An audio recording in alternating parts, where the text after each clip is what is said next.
tai pasakyti, bet grandinis dalykas yra tai, kad komisijai vadovavo Filipas Zelikow, kuris iš esmės buvo Bušo administracijos narys.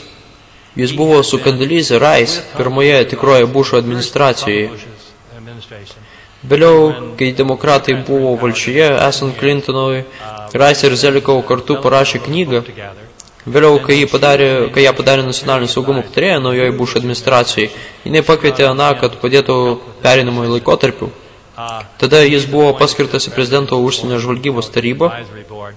Ir svarbiausia buvo tai, tuo metu, kai ji rašė darbą pavadinimu Nacionalinė saugumo strategija Jungtinėse valstijose 2002. Richardas Horstas valstybiniam departamente buvo parašęs pirmą versiją ir jį pasakė nepakankamai drąsi.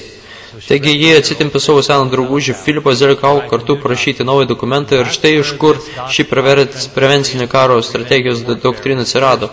Prevencinė doktrina buvo pirmas iki padaryta oficialiai JAV doktrina.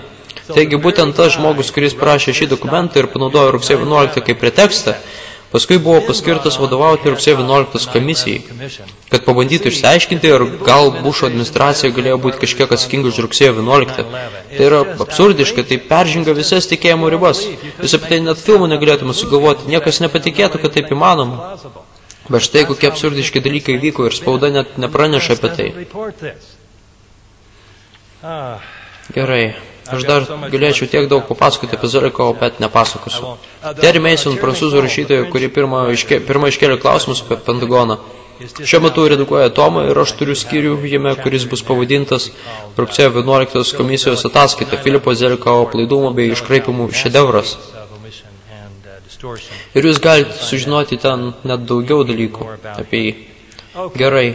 Taigi, mano nuomonė apie, tiksliau, tiesa apie rugsėjo 11 ta, jog oficiali versija yra netiesa.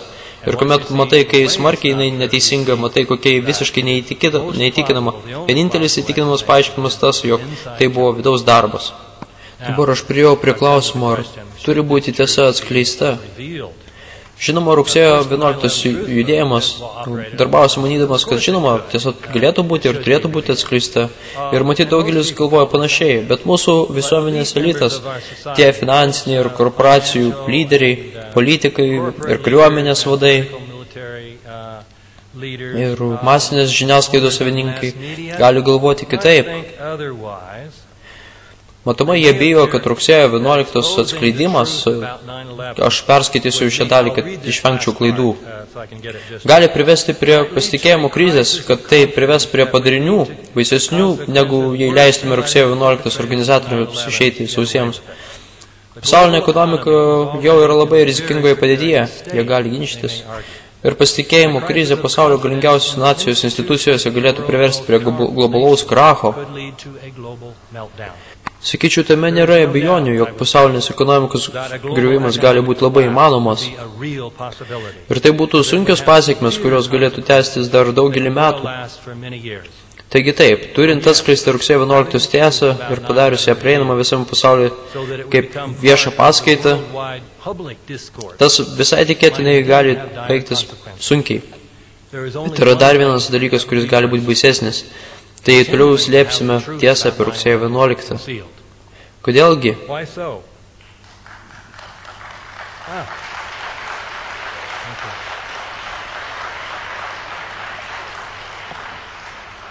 Kodėlgi?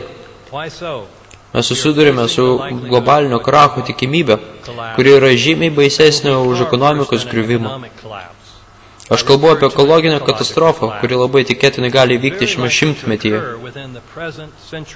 Nebent mūsų politikai sugebėtų pasikeisti drastiškai ir greitai. Ekologinė katastrofa gali ateiti labai greitai dėl atominės žiemos, sukeltos apsikeičiant net ir nedidelių atominių bombų kiekių, ar truputį lėčiau per nesuvaldomą klimato atšilimą. Jungtinių valstijų vyriausybė buvo didžiausia kliūtimi, sprendžiant abi šias problemas. Po rugsėjo 11 JAV vyriausybė pasidarė net dar pavojingesnė. Besijuokdama iš atšilimo, tuo pat metu taiko ekstremalią dvigubą standarto versiją, kalbant apie branduolinę technologiją, leisdama vieniems mūsų draugams turėti atominius ginklus, kuomet tuo pačiu metu draudžia priešams turėti branduolinę technologiją netgi taikiais tikslais, kuomet tuo pat metu stiprina mūsų pačių branduolinį arsenalą ir net bando patalpinti ginklus į kosmosą. Neskaitant tiesos atskleidimo per rugsėjo 11 yra maža galimybė, kad dabartinė JAV politikos trajektorija, kuri yra aplamai pavojus civilizacijos išlikimui, galbūt pasikeis. Net administracijos pakeitimas matomai baigtųsi tik mažom permainom. Nepaisant tiesos apie rugsėjo 11 atskleidimui, kadangi rugsėjo 11 pateisintai bus naudojami tie patys mitai ir bus fokusuojamas į žmonių tarpusių santykius, užuot atsižvelgiant į didžiausią mūsų laikų problemą, kuri yra žmonijos kaip civilizacijos santykis su ekosfera, kurioje mes gyvename ir visiškai nuo jos priklausome. Nors aš ir rugsėjo 11 tiesos judėjimo dalyviai Jungtinėse valstijose vis dar tikimės, kad mūsų kongresas ir mūsų masinės informavimo priemonės pagaliau atskleis tiesą apie rugsėjo 11. Realiai to tikimybė yra labai maža. Taigi šiandieną aš čia kviečiu europiečius padaryti savo naują atradimą ir vėliau atskleisti tiesą apie rugsėjo 11.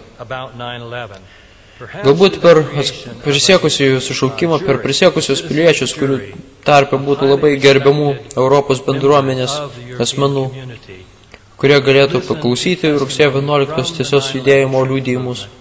Pavėliau pasiklausytų bet kurio Bušo administracijos nario neigimus, rugsėjo 11 komisijos neigimus,